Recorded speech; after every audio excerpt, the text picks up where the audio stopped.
très haut.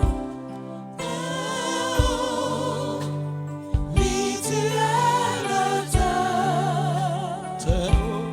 Très haut. Oui, tu es le Dieu. Oui, tu es le Dieu. Déclare-le de tout ton cœur. Très haut. Oui. Oui, tu es le Dieu. Le plus élevé. Oui, tu es le Dieu. Oui, tu es le Dieu. Très haut. Très haut. Oui, tu es le Dieu. Oh. Très haut. Dieu tout puissant, tu es le Oui, Dieu. tu es le Dieu. Très haut. Oui, tu es le Dieu. Jésus. Très Oui, haut. tu es le Oui, Dieu. tu es le Dieu. Oh. Très haut. Oui, tu es le Dieu. Oh. Très Oui, tu es le Dieu. Oui, tu es le Dieu. Très haut. Oui, tu es le Dieu. encore une fois. Oui, tu es le Dieu. Très haut. Oui, tu es le Dieu. Très haut. Nul n'est comme toi, ni n'est semblable à toi. Tu es au-dessus de nous, tu es tellement grand, tellement puissant, tellement fort. Tu déclares ta parole que autant les cieux sont au-dessus de la terre, autant tes pensées sont au-dessus de notre Seigneur. Nous te reconnaissons comme étant notre grand Dieu, le Dieu suprême, le Dieu créateur, le maître des cieux et de la terre. Merci pour l'honneur que tu nous fais de nous faire approcher de toi, Seigneur. Merci, oh Dieu, pour l'honneur que tu nous fais de nous permettre de te servir, Seigneur. Nous sommes à ton service et ce matin, nous sommes venus te rendre gloire, louange, adoration. Merci d'avoir accepté notre adoration. Merci d'avoir accepté notre louange. Maintenant, Père, nous voulons que tu nous parles. Quand nous nous déplaçons, que nous venons dans ta présence, c'est pour t'entendre nous instruire. Nous voulons, oh Dieu, marcher selon tes instructions, marcher selon tes ordonnances, marcher selon les prescriptions que tu nous donnes pour nous donner la vie, Seigneur. Chaque cœur ce matin entre tes mains. Que le cœur de chaque personne soit, oh Dieu, comme une terre fertile. Que tout ce qui peut rendre notre cœur non fertile, peut rendre notre cœur trop dur pour ne pas recevoir ta parole. Père, enlève cela. Ôte cela par ta puissance, Seigneur. Permets que nos cœurs soient disposés, préparés réellement à recevoir l'instruction que tu as pour nous. Permets, oh Dieu, que ta parole puisse avoir place en nous.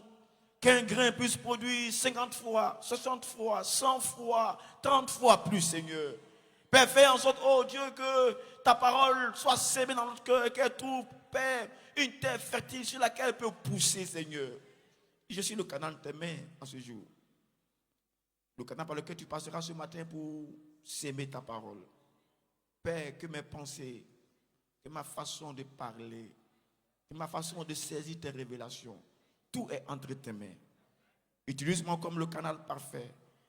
Que ton peuple n'écoute pas les penchants d'un homme, que ton peuple n'écoute pas les opinions d'un homme, mais qu'ils écoutent ce que toi tu veux qu'ils puissent entendre, Seigneur. Merci pour ta fidélité. Dispose de toutes choses dans cette salle. Oh Dieu, dispose de toutes choses dans cette salle. Prends le contrôle de tout, Seigneur. Et dispense toi-même ta parole. Et que la gloire, et que l'honneur, et que la magnificence soient à toi à jamais. Au nom de Jésus que j'ai prié, quelqu'un dit très fort Amen avec moi. Soyez bénis, chers frères et sœurs. Veuillez vous rasseoir dans la présence du Dieu très haut. Je voudrais ce matin partager la parole de Dieu avec vous à partir du livre de Deutéronome, le chapitre 28. Deutéronome 28. Le passage est long, Mais je vais le lire rapidement. Deutéronome 28. Je commence à partir du verset 1. Deutéronome 28, c'est un passage que nous lisons habituellement, sur lequel ce matin je vais utiliser, je vais passer, Seigneur, pour vous partager la parole du Seigneur avec vous. Si tu obéis bien à la voix de l'Éternel ton Dieu, en obéissant et en mettant en pratique tous ces commandements que je te prescris aujourd'hui, l'Éternel ton Dieu te donnera de la supériorité sur toutes les nations de la terre. Dites Amen. Dites encore Amen. Vous savez, c'est des proclamations prophétiques, c'est des paroles de bénédiction qui sont dans cette parole. Donc pendant que je serai en train de citer ça, tu peux te les approprier en disant simplement Amen. Je reprends, si tu obéis bien à la voix de l'Éternel ton Dieu, en observant et en mettant en pratique tous ces commandements que je te prescris aujourd'hui, l'Éternel ton Dieu te donnera la supériorité sur toutes les nations de la terre. Et voici toutes les bénédictions qui viendront sur toi et qui t'atteindront lorsque tu obéiras à la voix de l'Éternel ton Dieu. Tu seras béni dans la ville et tu seras béni dans la campagne. C'est quelques personnes seulement qui disent Amen. Le fruit de tes entrailles, le fruit de ton sol, le fruit de tes troupeaux, la reproduction de tes bovins et de tes portées, de tes brebis seront bénis. Ta corbeille et ta huche seront bénies. Tu seras béni à ton arrivée, tu seras béni à ton départ. L'Éternel mettra en déroute devant toi tes ennemis qui se dresseront contre toi. Ils sortiront contre toi par un seul chemin et ils s'enfuiront devant toi par 7 chemins. L'Éternel ordonnera à la bénédiction d'être avec toi dans tes greniers et dans toutes tes entreprises. Il te bénira dans le pays que l'Éternel ton Dieu te donne. L'Éternel t'établira pour être son peuple saint, comme il te l'a juré, lorsque tu observeras les commandements de l'Éternel ton Dieu et que tu marcheras dans ses voies. Tous les peuples de la terre verront que l'Éternel ton Dieu, que le nom du moins de l'Éternel ton Dieu est invoqué sur toi et ils te craindront. Quelqu'un ne m'a pas entendu. Je reprends ce verset. Tous les peuples de la terre verront que le nom de l'Éternel est invoqué sur toi et ils te craindront. L'Éternel te comblera de bien en multipliant le fruit de tes entrailles, le fruit de tes troupeaux et le fruit de ton sol dans le territoire que l'Éternel a juré à tes pères de te donner. Et l'Éternel t'ouvrira son bon trésor, le ciel, pour envoyer à ton pays la pluie en son temps et pour bénir tout le travail de tes mains.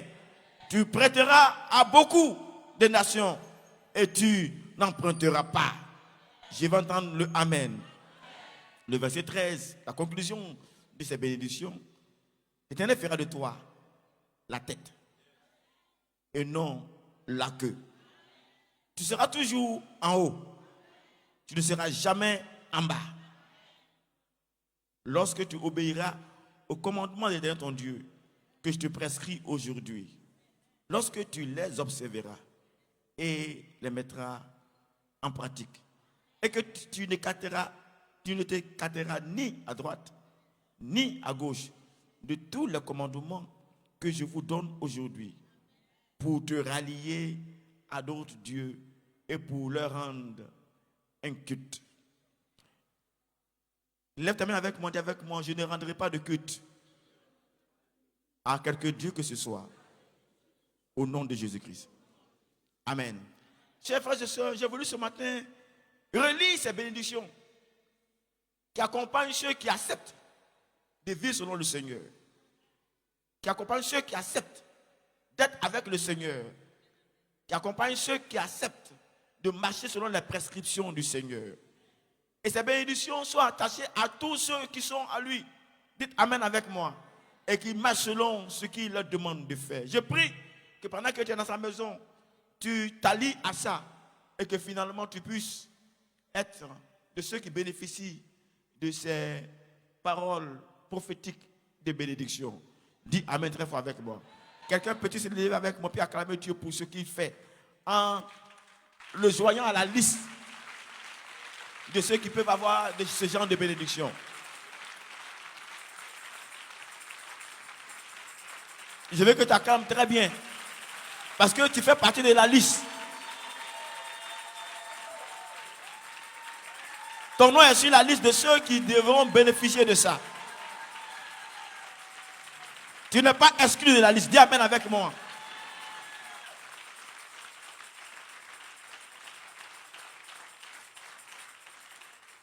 Veuillez vous rasseoir s'il vous plaît.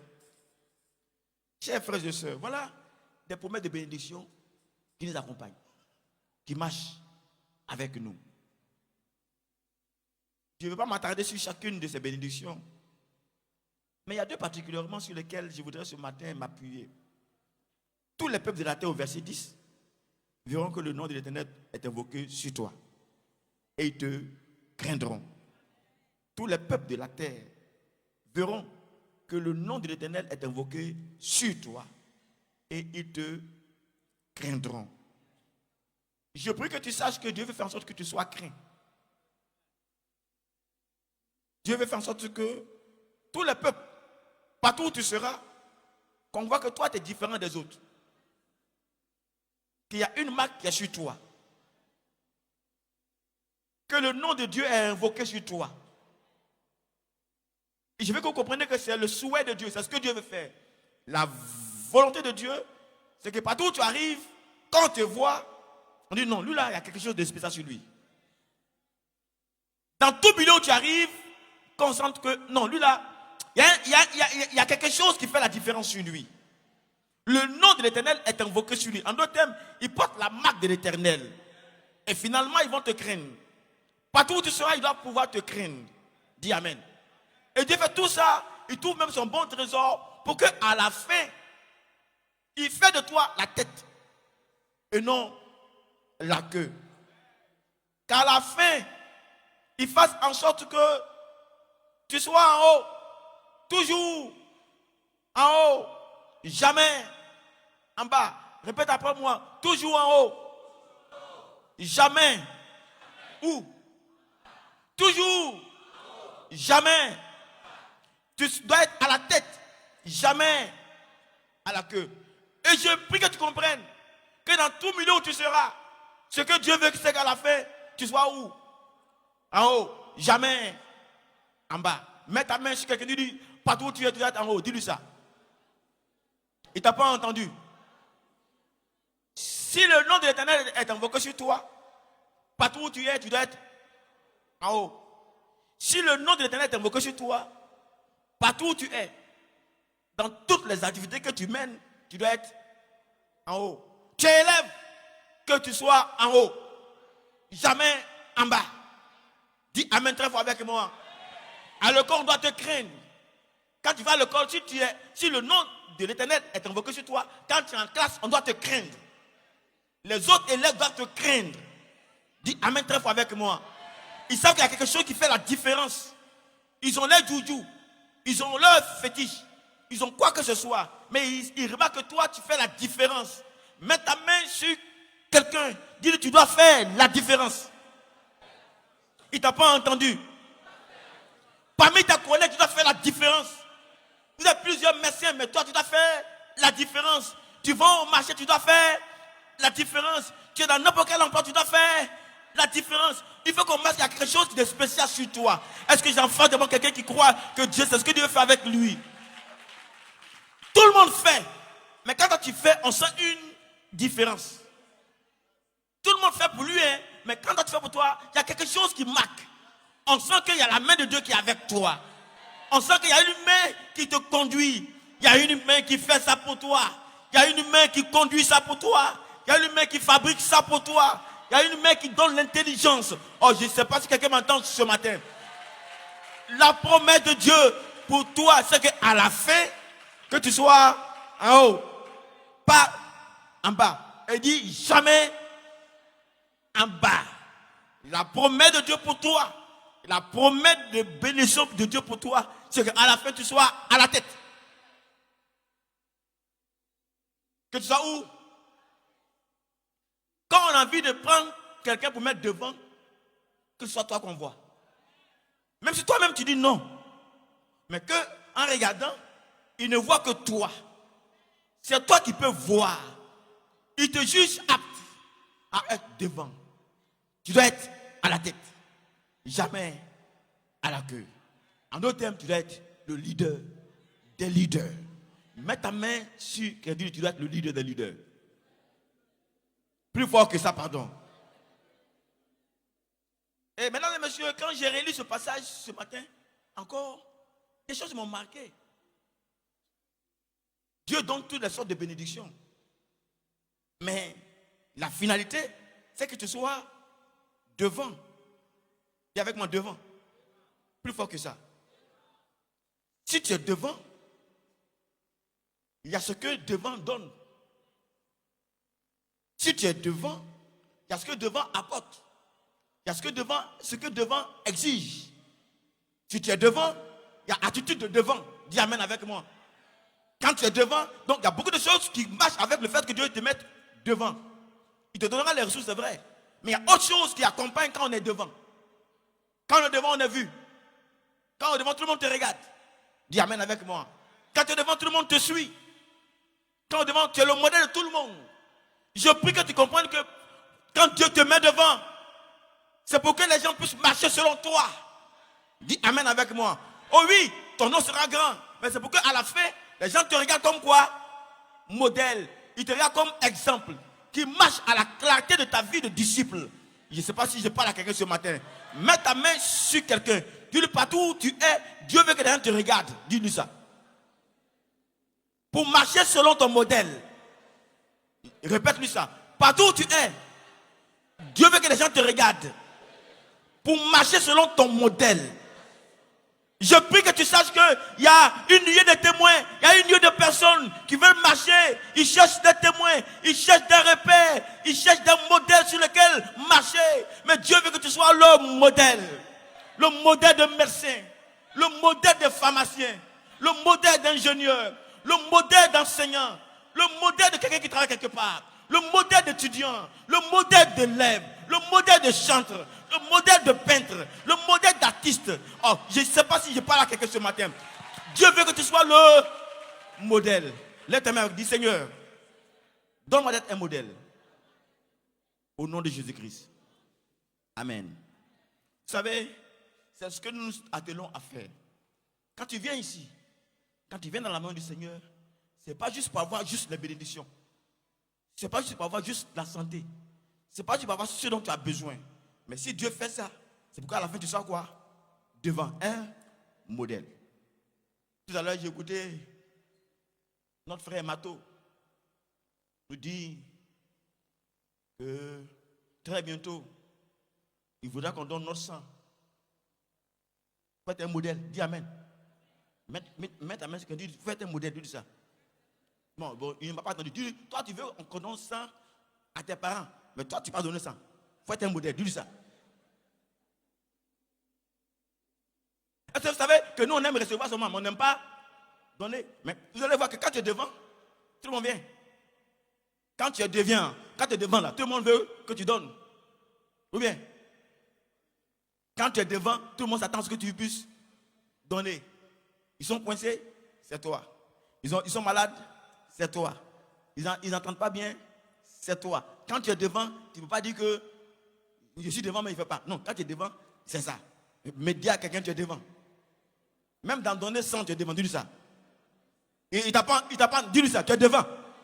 Même dans donner 100, tu es devant.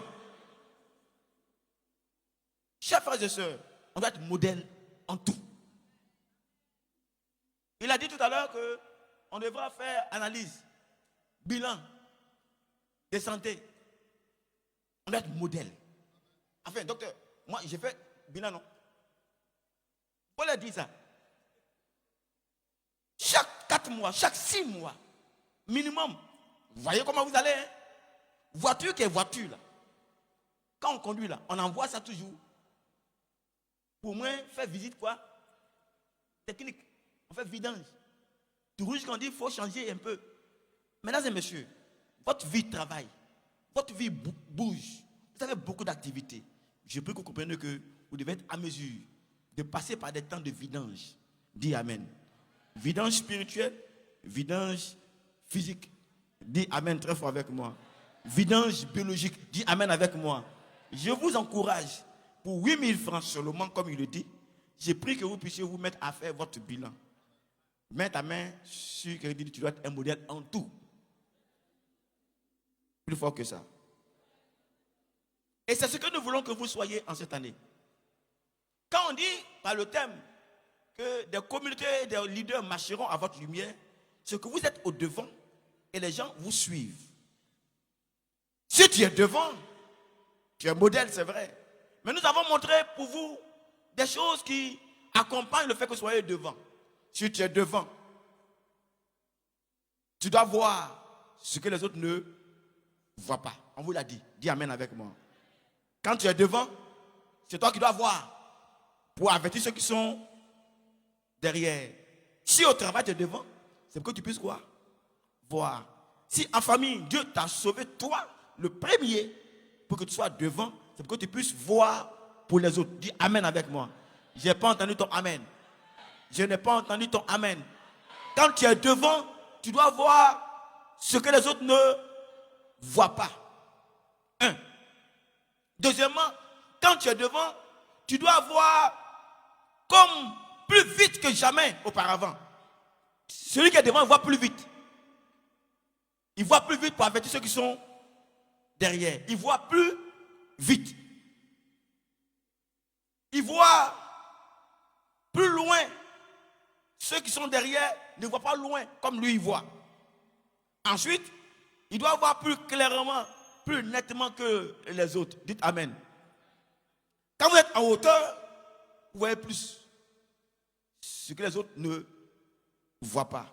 Quand vous êtes dans l'avion, vous voyez tout ce que les autres ne peuvent pas voir. Quand vous êtes dans l'avion, vous voyez plus vite. Quand les gens font des batailles, ils envoient des drones en haut. Ils captent tout. Et puis il avertit. Avant que la troupe n'arrive là-bas, il dit, ah, il y a telle chose qui se passe devant là-bas. Tu vois plus vite que les autres ne puissent voir. Et quand ils sont en haut, quand on met dans les armées, on met quelqu'un qui est sur une sentinelle, il voit plus clairement que les autres ne peuvent voir. Les satellites qui sont au ciel sont tellement à mesure de voir ce qui est même caché. Dans la maison, on ne peut pas voir là. Et ils sont là-bas. Quand tu es dans ce satellite là, ils captent, ils voient ce qui se passe. Je prie que vous compreniez que si Dieu veut vous mettre devant, c'est pour qu'à la fin vous puissiez vivre ces choses-là. Que tu puisses voir comme jamais auparavant. Que tu puisses voir ce que les autres ne peuvent pas voir. Je vais entendre ton Amen, s'il te plaît. Que tu puisses voir plus vite que les autres ne peuvent voir. Que tu puisses voir plus loin que les autres ne peuvent voir. Que tu puisses voir plus clairement que les autres ne peuvent voir. C'est ce à quoi nous sommes en train de vous amener. Et je prie que vous compreniez le message que nous donnons. Nous allons le répéter parce que vous comprenez ce que vous avez à faire. Chers frères et sœurs, mesdames et messieurs, votre travail que vous avez à faire, c'est faire en sorte que si Dieu vous met devant, vous puissiez voir ce que les autres, eux, ne voient pas. Dis Amen. Ce n'est pas juste pour avoir les honneurs. Ce n'est pas juste pour qu'on te voit pour te voir. Mais il y a un devoir qui t'accompagne. Le premier devoir, quand tu es devant, tu dois voir ce que les autres là, eux, ne voient pas. Quand tu rentres dans la famille et qu'il y a une situation, tu dois voir ce qui se passe dans la famille. Quand tu es au travail, tu dois voir ce que les gens du travail ne peuvent pas voir. Quand tu es dans une société, dans une communauté, tu dois voir ce qu'eux ne voient pas. Mais tu dois voir ça plus vite. Si tu ne vois pas ça plus vite, la situation vous surprend. Dis Amen. Tu dois voir plus quoi? Plus vite. Tu dois accélérer, faire en sorte que tu puisses voir plus vite. Et tu dois voir plus loin. Et puis finalement, je vous ai dit, tu dois voir plus nettement. C'est ce que nous voulons que vous puissiez être et ce que vous puissiez faire. C'est pourquoi nous avons dit qu'il y a des choses qui doivent vous accompagner. Premièrement, la vie de prière. Et dimanche, parce que je vous ai dit que la prière donne l'équilibre spirituel. Dis avec moi, la prière donne l'équilibre spirituel. Dis avec moi. Plus fort que ça. Je me suis basé sur le passage que Jésus nous a donné en disant que veillez et priez afin que vous ne tombez pas. Veillez et priez afin que vous ne tombiez pas. Donc si tu veilles et que tu pries, tu ne tombes pas. Mais si tu ne veilles pas et puis tu ne pries pas, tu es déséquilibré spirituellement, tu peux tomber. Et c'est pourquoi je voudrais que vous compreniez que dans votre vie, de toujours, la prière ne doit pas vous faire défaut. Dites Amen.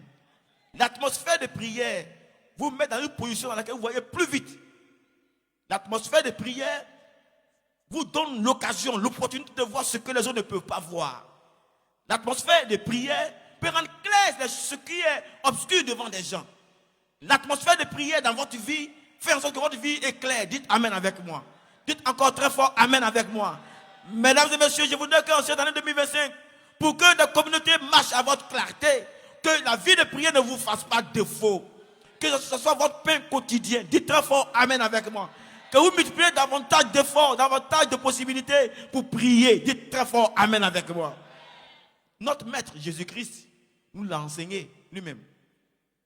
Quand vous lisez dans Luc au chapitre 22, Luc au chapitre 22, Luc au chapitre 22, quand vous lisez le verset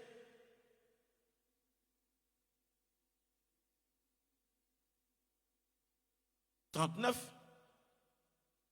à Gethsémane,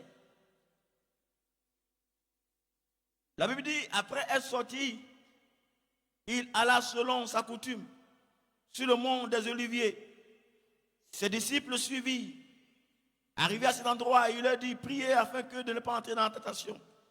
Puis il se carta d'environ un jet de pierre, se mit à genoux et pria, en disant, Père, si tu le veux, éloigne de moi cette coupe. Toutefois, que ce ne soit pas ma volonté, mais la tienne qui soit faite. Alors un ange lui apparut du ciel pour le fortifier. En proie à l'angoisse, il priait plus instamment. Et sa sueur devient comme des grumeaux de sang qui tombaient à terre. Il se releva de sa prière et vint vers des disciples qui trouvaient encore endormis. Il leur dit, pourquoi dormez-vous? Levez-vous prier afin de ne pas entrer en tentation. Ce modèle de prière, de vie de prière de Jésus-Christ, nous devons l'avoir. Dites Amen avec moi. En proie à l'angoisse, quand tu es dans une situation où tu es angoissé, où tu as peur, où c'est comme si tu vas échouer, Jésus a montré l'exemple. C'est être ce genre de leader qui peut prier. Que cela soit ton partage au nom de Jésus-Christ. Qu'à chaque fois que tu penses être dans un moment d'angoisse, que la chose qui t'anime, c'est te mettre à genoux de prier comme Jésus. Je n'ai pas entendu le Amen de quelqu'un.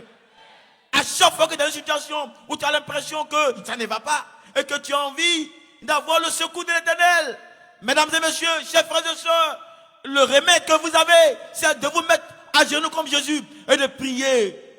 Et quand ça chauffe plus, vous priez plus. En proie à l'angoisse, il priait plus instamment, il priait plus fortement, et il priait avec plus de vigueur. Que la prière ne vous fasse pas défaut en cette année 2025, au nom de Jésus-Christ. Lève ta main avec moi, dis avec moi, Seigneur, aide-moi à avoir une véritable vie de prière, au nom de Jésus-Christ. Amen. Quand tu es au service, il y a une situation qui ne va pas, sois capable de te mettre à genoux et de prier. Dieu va te révéler ce que les autres ne voient pas, parce que tu dois voir. Dis très fort Amen avec moi. Vous savez, Daniel était dans ce pays-là où vous avez une situation difficile dans la Bible. Et le roi voulait avoir une solution. Daniel a dit, donne-moi le temps. Je vais aller quoi? Prier. Quand il allait prier, il a eu la solution. Mesdames et messieurs, quel que soit ce que vous allez me retrouver en cette année, je prie qu'avoir une vie de prière soit votre partage. Oh, je vais entendre le Amen très fort de quelqu'un.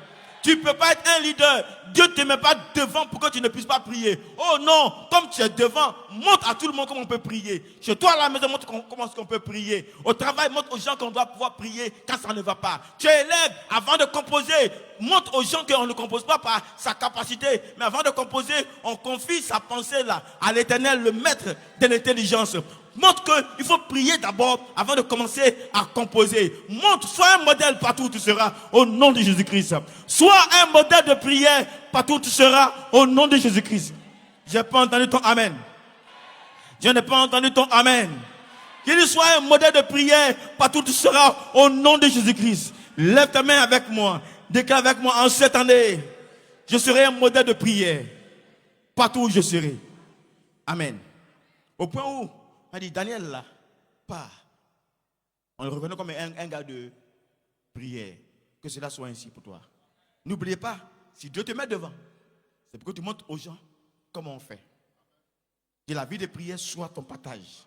Et que tu puisses refléter ça partout où tu seras. Que tes enfants te voient comment est-ce qu'on prie. Je n'ai pas donné ton amen. Que tes frères et soeurs voient comment est-ce qu'on prie. Quand tu es avec tes collègues au parti manger, il ne faut pas être le premier à manger rapidement. Assieds-toi. Fais quoi? Il faut prier. Montre aux gens qu'on fait quoi? On prie avant de manger. Ne dis pas tout est béni. Il faut quoi? Prier. Montre aux gens que c'est comme ça que ça se fait. Quelle que soit n'importe quelle opération, si quelqu'un veut te donner une situation, tu dis, il faut prier. Montre aux gens que le remède, c'est d'abord quoi? Prière. Que tu sois le modèle de prière. Dis amen avec moi. En cette année, nous voudrons que tu puisses être le modèle de prière. Si tu veux être quelqu'un que Dieu met devant, Dieu veut te mettre devant pour que tu montres comment est-ce qu'on prie. Que cela soit ton partage. Quelqu'un peut-il acclamer Dieu avec moi si c'est ce qu'il va faire.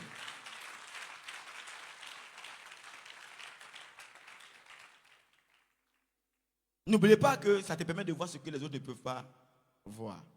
Une autre chose qu'on vous a donné, c'est d'être des hommes et des femmes de la parole. Une vie de la parole. Dites amen avec moi. Un leader qui a la parole en lui. Un leader qui donne la parole qu'il a en lui. Je vous ai dit que si vous avez la parole, c'est comme vous avez une lumière, une lampe à votre pied. Cela va éclairer votre chemin et vous ne tomberez pas. C'est ce que je vous ai dit dimanche passé. Quelqu'un se rappelle de ça? Quelqu'un se rappelle de ça? Il dit que si tu as la parole de Dieu, c'est comme tu as pris la lampadaire qui est là-bas. Tu as pris la lampe qui est là-bas. Là. Tu as mis ça sur tes pieds. Et quand tu marches, comme c'est une lampe, ça va donner lumière sur ton sentier. Tu ne tomberas pas dans les pièges de l'ennemi de ta destinée. Vous voyez que beaucoup d'entre nous tombent dans les pièges parce que notre rue n'est pas éclairée. Notre route n'est pas éclairée. Et la route n'est pas éclairée faute de la parole. C'est pourquoi je veux que vous puissiez avoir la parole en cette année. Quelqu'un dit amen avec moi. Maintenant, excusez-moi, chers frères et sœurs, nous avons un modèle dans la Bible. Notre maître, notre Seigneur, notre Dieu nous montre que la parole est la chose avec laquelle nous marchons partout où nous sommes. Lisez avec moi Luc au chapitre 4, encore une fois. Luc au chapitre 4. Luc au chapitre 4.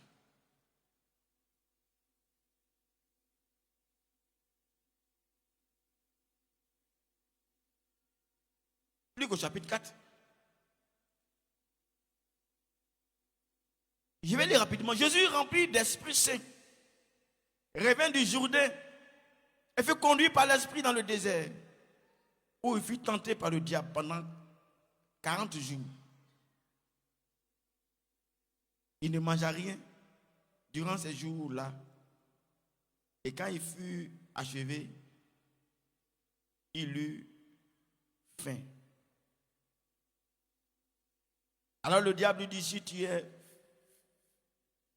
fils de Dieu, dis à cette pierre de devenir du pain. Et il lui répondit, il est écrit que l'homme ne vivra pas de pain seulement.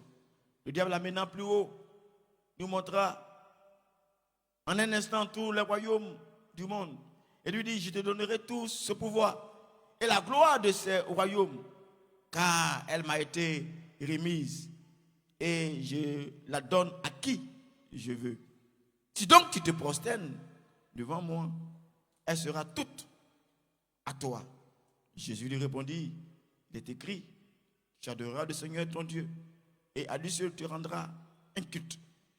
Le diable le conduisit encore à Jérusalem, le plaça sur le haut du temple et lui dit, si tu es fils de Dieu, jette-toi ici en bas, car il est écrit, il ordonnera pour toi tes ordres à des anges afin qu'ils te gardent et ils te porteront sur les mains de peur que ton pied ne heurte contre une pierre. Jésus lui répondit, il est dit, tu ne tenteras pas le Seigneur ton Dieu. Après avoir achevé de le tenter, le diable s'éloigna de lui jusqu'à une autre occasion. Chers frères et sœurs, quand j'ai relu ce passage ce matin, encore, je me suis rendu compte que Jésus était rempli d'Esprit Saint. Mais ça n'a pas empêché que le diable le tente. Je réponds. Jésus était quoi? Rempli de quoi? D'Esprit Saint. Mais ça n'a pas empêché que le diable le tente. D'ailleurs même, la Bible déclare qu'il était en jeûne. 40 jours. Donc il jeûnait. Et il ne jeûnait pas juste pour jeûner, il priait. Il était en prière. Mais malgré qu'il soit en jeûne, malgré qu'il soit en prière, le diable l'a tenté. Vous m'écoutez ce matin? Le grand Jésus, malgré qu'il priait, le diable est venu pour le tenter. Mais Jésus, rempli d'Esprit Saint, va utiliser une stratégie dont nous avons besoin. La Bible dit que quand le diable l'a tenté, dans différentes situations que je ne peux pas utiliser ce matin, il a utilisé quoi? La parole. Il est écrit. Il est écrit. Il est écrit. Alors qu'il a la puissance, alors qu'il a l'onction, alors qu'il était en prière, mais il a utilisé quoi? Il est écrit. Mesdames et messieurs, écoutez-moi. Si vous n'avez pas le il est écrit, quel que soit votre degré de spiritualité, quel que soit votre degré d'onction, le diable vous fera tomber dans votre situation. Dites, Seigneur, aide-moi à avoir à chaque situation du diable, il est écrit de ta parole. Écoutez-moi très bien, mesdames et messieurs. À chaque situation que le diable vous présentera, il y a il est écrit. Dans ce que j'ai lu, à chaque situation que le diable a envoyé devant Jésus, Jésus avait il est écrit. À chaque situation qui se dressera devant vous, il y a un certain il est écrit. Si tu ne connais pas ce il est écrit, tu tombes dans le piège du diable. Mais quand tu connais le il est écrit, tu empêches le diable de réussir dans ce qu'il veut faire contre toi. Je ne sais pas si je parle à quelqu'un ce matin. Quelle que soit la situation dans laquelle tu vas te retrouver, quel que soit le lieu, on nous a démontré les différents lieux, les différentes façons pour le diable d'attaquer Jésus-Christ. Quelle que soit la façon qu'il a utilisée, il y a un certain il est écrit. Quelle situation traverses-tu? Quelle situation qui est comme un piège que le diable met devant toi? Qu'est-ce que le diable peut mettre devant toi comme piège, comme tentation? Mesdames et messieurs, notre Dieu, le plus sage, le plus fort, le plus grand, a prévu pour chaque situation il est écrit. Si tu connais le il est écrit, tu le sortiras quelle que soit l'astuce du diable, quel que soit le domaine dans lequel le diable va te transporter, quelle que soit la façon dont il va procéder. Il y a un certain, il est écrit, que Dieu t'aide à connaître sa parole, afin qu'à chaque situation, tu puisses utiliser il est écrit. Je vais entendre le amen de quelqu'un très fort. Je vais entendre le amen de quelqu'un très fort. La Bible nous a montré les 3 situations. Ce matin, je peux en parler. Mais j'ai été étonné de voir que à chaque situation, Jésus a utilisé son il est écrit. C'est quoi tu traverses? Et puis, qu'à surprendre Dieu. Que Dieu n'a pas pensé à l'avance. Que Dieu ne connaît pas à l'avance. C'est quoi tu vas vivre sur cette terre? Que Jésus n'a pas vu ça à l'avance. Que Jésus n'a pas prévu ça à l'avance. Tout ce que nous traversons est prévu déjà. Est connu déjà par le ciel. Il est l'omniscient. Il sait toutes choses. Avant que ces choses-là n'arrivent là, il les connaît déjà. Et pour chacune de ces situations, il a prévu un